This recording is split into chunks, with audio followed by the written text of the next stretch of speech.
दोस्तों, आज अगर दुनिया के सारे सेमीकंडक्टर चिप्स एक दिन के लिए बंद हो जाए तो क्या होगा?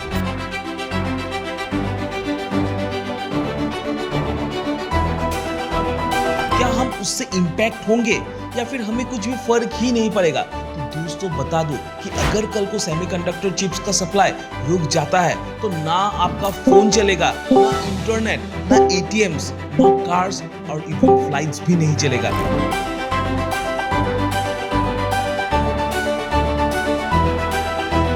आप इसे कुछ ऐसा समझ लो कि पूरा वर्ल्ड लिटरली फ्रीज हो जाएगा। और इस फील्ड का सबसे शॉकिंग बात यह है कि इस दुनिया के 75% से भी ज्यादा चिप्स एक ही रीजन में बनते हैं और वो है ईस्ट एशिया। और उनमें से भी सबसे एडवांस चिप्स का 90% सिर्फ एक ही जगह में बनता है और वो है ताइवान। दोस्तों,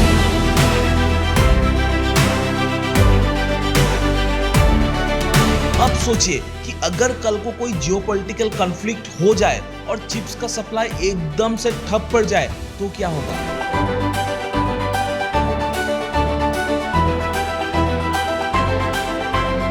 और इसी रिस्क को देखते हुए इंडिया ने एक साइलेंट डिसीजन लिया अपना खुद का सेमीकंडक्टर इकोसिस्टम बिल्ड करने का।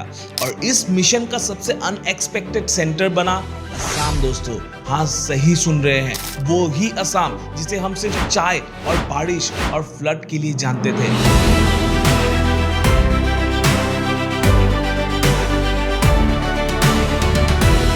दोस्तों, वो ही असम जिसे हम जंगलों और पहाड़ों से ढका हुआ एक राज्य समझते थे।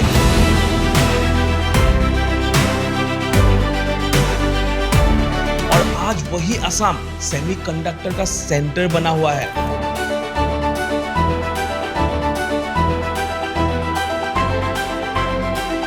तो दोस्तों, आज का सवाल बहुत ही सिंपल है कि क्या असम सच में इंडिया का सिलिकॉन वैली बन सकता है? और अगर हाँ, तो उसका ब्लूप्रिंट क्या है?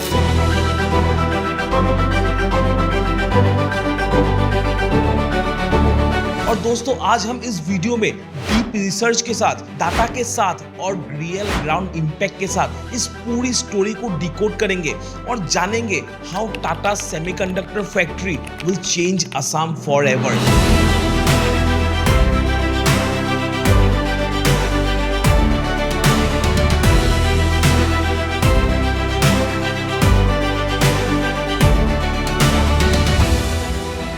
नमस्ते दोस्तों, मेरा नाम शुभम है एंड आप सभी का दिल से हार्दिक स्वागत है मेरे इस ज्ञान भरी जर्नी ज्ञानदीप में। दोस्तों, चैनल पर नए हो तो सब्सक्राइब कीजिए एंड जरूर कीजिए, क्योंकि दोस्तों मे बी ये सब्सक्राइब का बटन आपके लिए एक आम सा लाल बटन हो सकता है, लेकिन मेरे लिए दोस्तों बहुत मायने रखता है। मैं मेहनत करता हूँ ताकि आप मेरे चैनल को सब्सक्राइब करें, ताकि ज़्यादा से ज़्यादा आप तक मेरा वीडियो पहुँच सके।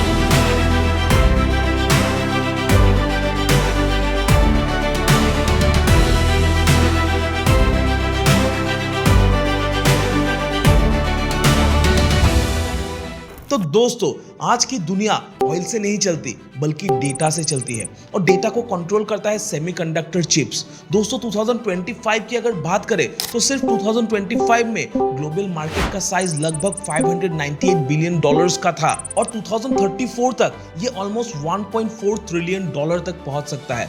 तो इसका मतलब ये सिर्फ एक इंडस्ट्री नहीं है बल्कि ये एक फ्यूचर इकोनॉमी का बैकबोन है दोस्तों। एंड ये बैकबोन सिर्फ कुछ कंट्रीज ने ही स्ट्रॉन्ग करके रखा है, क्योंकि प्रोडक्शन का कंट्रोल सिर्फ कुछ ही कंट्रीज के पास है, जैसे Taiwan, south Korea, USA, Japan और चाइना। और दोस्तों, इंडिया की अगर बात करें तो इंडिया इस लिस्ट में है ही नहीं। तो जब हम इंडिया की बात करते हैं तो इंडिया दुनिया का एक बड़ा टेक कंज्यूमर है, लेकिन प्रोड्यूसर नहीं है। तो आप जो फोन्स यूज कर रहे हो वो फोन्स इंडिया में ही असेंबल होता है, लेकिन उसमें लगने वाला चिप इंपोर्ट किया जाता है, वो भी एक ह्यूज अमाउंट में। इसका मतलब ये है कि इंडिया इस सेक्टर में अभी भी डिपेंडेंसी में खड़ा है। और दोस्तों, हमेशा याद रखिए, dependency is always equal to risk. और जब कोविड का टाइम आया और सप्लाई चेन ब्रेकडाउन हुआ, तब असली प्रॉब्लम इंडिया के सामने आया, क्योंकि कार मैन्युफैक्चरिंग रुक गया था उस समय, इलेक्ट्रॉनिक्स डिले हो गए थे, प्राइसेस बहुत ज्यादा स्पाइक कर गई थी। तब इंडिया को समझ आया कि अब और डिपेंडेंट रहने से कुछ फायदा नहीं होने वाला है और तब लॉन्च किया जाता है India semiconductor mission make in India initiative के साथ, लेकिन इस बार एक गोल के साथ, make in India for the world. मतलब इंडिया का स्वदेशी प्रोडक्ट अब पूरी दुनिया में यूज करने वाला था दोस्तों। एंड इसी वक्त स्टोरी में एंट्री होती है टाटा ग्रुप की, एक ट्रस्टेड नाम जिसने स्टील से लेके सॉफ्टवेयर तक सब कुछ बनाया है। एंड इस प्रोजेक्ट से रिलेटेड टाटा एक अनाउंसमेंट करते हैं that Tata will invest 27,000 crore in semiconductor plant in Assam. And दोस्तों ये सिर्फ इन्वेस्टमेंट नहीं है, बल्कि ये एक इकोसिस्टम बिल्ड करने का प्लान है। और असम वाला प्रोजेक्ट एक गेम चेंजर प्रोजेक्ट है, क्योंकि ये प्रोजेक्ट का production capacity 4.8 crore chips per day का है, जिसकी वजह से 27,000 करोड़ रुपीस इन्वेस्ट किए गए हैं। और अगर लोकेशन की बात करें तो ये प्लांट असम के जागीरोड में स्थित है। एंड ये एक असेंबली एंड टेस्टिंग फैसिलिटी है जो almost 25,000 plus direct and indirect job create करेंगे। अब दोस्तों ये जो सेमीकंडक्टर प्रोडक्शन यूनिट्स होते हैं ये दो टाइप के होते हैं, एक होता है FAB और एक होता है OSAT। ये प्लांट FAB नहीं है, FAB दोस्तों उत्तर प्रदेश में शुरू किया जा रहा है, बल्कि ये प्लांट है OSAT फैसिलिटी। मतलब यहाँ रॉ सिलिकॉन से चिप नहीं बनेगी, बल्कि जो चिप्स ऑलरेडी फैब्रिकेट हो चुके हैं उन्हें असेंबल एंड टेस्टिंग और फिर पैकेज किया जाएगा। और ये स्टेज इक्वली इंपॉर्टेंट होता है, क्योंकि ग्लोबल सप्लाई चेन का लास्ट स्टेप यही स्टेज है। और करंटली 95% असेंबली एशिया के कुछ कंट्रीज में ही होता है। एंड इंडिया भी अब उस चेन में एंट्री करने वाला है दोस्तों, बहुत ही खुशी का बात है। एंड अब दोस्तों सबसे इंटरेस्टिंग क्वेश्चन ये है कि असम ही क्यों चुना गया। तो दोस्तों बता दो कि असम के साथ कई सारे एडवांटेजेस जुड़े हुए हैं, जिसमें पहला और एक इंपॉर्टेंट एडवांटेज है असम का ज्योग्राफी। दोस्तों असम का लोकेशन काफी स्ट्रेटेजिक है, क्योंकि असम स्थित है साउथ ईस्ट एशिया के बिल्कुल पास, जिसकी वजह से एक्सपोर्ट रूट्स काफी क्लोज हो जाएंगे, जिसकी वजह से ट्रांसपोर्टेशन कॉस्ट बहुत घट जाएगा। And as a result chips कम कॉस्ट में एक्सपोर्ट होंगे। एंड दोस्तों ये इंडिया का लुक ईस्ट पॉलिसी का एक रियल एग्जीक्यूशन भी है।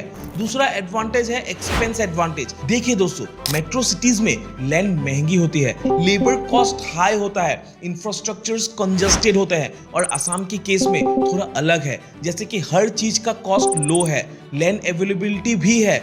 एंड दोस्तों कंपटीशन तो ना के बराबर है, जो कि एक परफेक्ट लैंडस्केप है for a large industrial setup. तीसरा और एक क्रूशियल एडवांटेज है गवर्नमेंट का पुश। देखिए नॉर्थ ईस्ट इंडिया को डेवलप करना इंडिया का एक लॉन्ग टर्म गोल है, और असम नॉर्थ ईस्ट का एक मेजर स्टेट है, और इसीलिए यहाँ subsidies, tax benefits, infrastructure push सब फोकस्ड है। अब दोस्तों ये फैसिलिटी से सिर्फ इंडिया या फिर असम का इकोनॉमी ही बूस्ट नहीं होगा, बल्कि ये प्रोजेक्ट असम के आम लोगों के लिए भी काफी मायने रखता है, क्योंकि असम के लोगों के लिए इसका मतलब है जॉब्स का रेवोल्यूशन। सिर्फ एक प्लांट 25,000 प्लस जॉब्स क्रिएट करेंगे। इस प्लांट की वजह से ट्रांसपोर्टेशन, हाउसिंग, रिटेल, सर्विसेज, एक पूरा सिटी इकोसिस्टम डेवलप्ड होगा। नॉर्मली दोस्तों सेमीकंडक्टर प्लांट्स को चाहिए क्या होता है, stable electricity, high speed internet, continuous water supply. मतलब इस प्लांट के वजह से गवर्नमेंट को इंफ्रास्ट्रक्चर अपग्रेड करना होगा सिटी का, पूरा स्टेट का, और इसका बेनिफिट मिलेगा आम पब्लिक को। फिर दोस्तों इस प्लांट की वजह से असम के एजुकेशन सिस्टम में एक बड़ा शिफ्ट आएगा।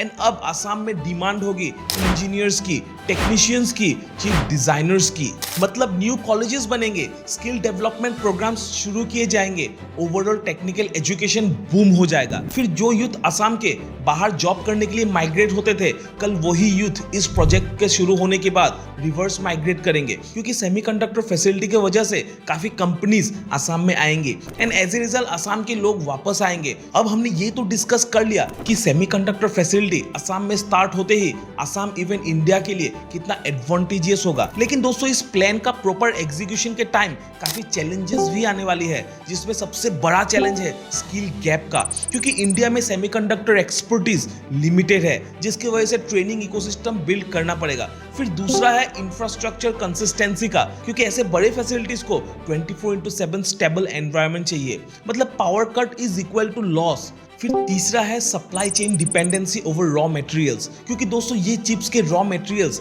जैसे नियॉन और पैलेडियम ग्लोबल पॉलिटिक्स से लिंक्ड है, मतलब ग्लोबल पॉलिटिक्स का संतुलन बना रहना फैसिलिटी के लिए बहुत ज्यादा जरूरी है। तो दोस्तों ये सिर्फ असम की कहानी नहीं है, बल्कि ये इंडिया की फ्यूचर का ब्लूप्रिंट है। और अगर इंडिया सेमीकंडक्टर में सक्सेसफुल होता है तो एक्सपोर्ट काफी हद तक इंक्रीज होगा और इंपोर्ट बहुत हद तक घटेगा। फिर इंडिया का टेक पावर स्ट्रांग होगा और सबसे इंपॉर्टेंट बात, इंडिया ग्लोबल सप्लाई चेन का एक कोर प्लेयर बन सकता है। तो दोस्तों अंत में यही कहूंगा, अगर असम को सिलिकॉन वैली बनना है तो उसे एजुकेशन, स्टार्टअप, इन्वेस्टमेंट और पॉलिसी स्टेबिलिटी को मेंटेन रखना पड़ेगा। मे बी आज असम के लोग इसे अंडर एस्टिमेट करते हैं, लेकिन कल यही असम ग्लोबल टेक मैप पे हाईलाइट हो सकता है। और जब आप एक दिन अपना स्मार्टफोन यूज करोगे तो हो सकता है वो चिप असम में ही असेंबल हुआ हो, असम में ही बना हो। दोस्तों ये सिर्फ एक फैक्ट्री नहीं है, बल्कि ये एक सिग्नल है कि अब इंडिया कंज्यूमर नहीं